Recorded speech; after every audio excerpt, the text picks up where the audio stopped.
Hello everybody, welcome back to Team Fuego Televlog. Now we are unboxing Redmi 13C that we bought from Lazada for only 4,899.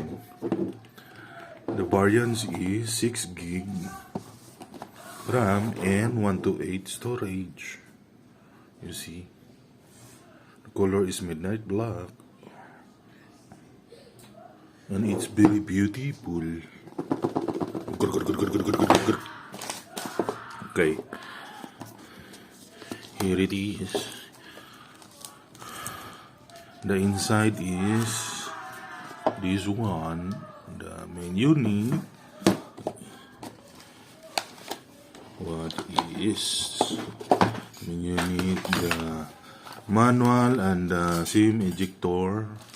Manual and the SIM ejector in the 18 watts charger type C. So we can see it's the same design with the Poco C 65, Sandri. Yeah. This is the back of the phone. It's so beautiful with 50 megapixel main camera. I don't know the front camera of this genre. What's the front camera? How many megapixel? 50 megapixels. Front camera? Yes. No, it's already open. No, 16 megapixels. Okay, 16 megapixel. The front camera is 16 megapixel. Okay, this is it. It's already updated. It's already Android 14, Chandri? Android 13. But the OS is 14. No. Yeah, MIUI 14. Oh, yeah, let's check.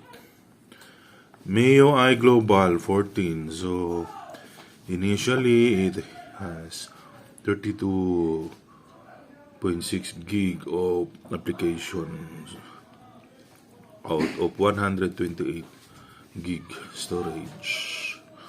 So that's it. This is not an AMOLED display, it's just an IPS, but it has a 90 hertz refresh rate. Okay, and then we bought a where's it? Casing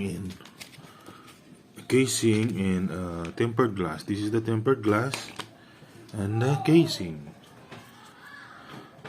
So since the phone is so cheap, it is a very nice phone to become your gift on Christmas to your loved ones. Okay, that's all. Thank you.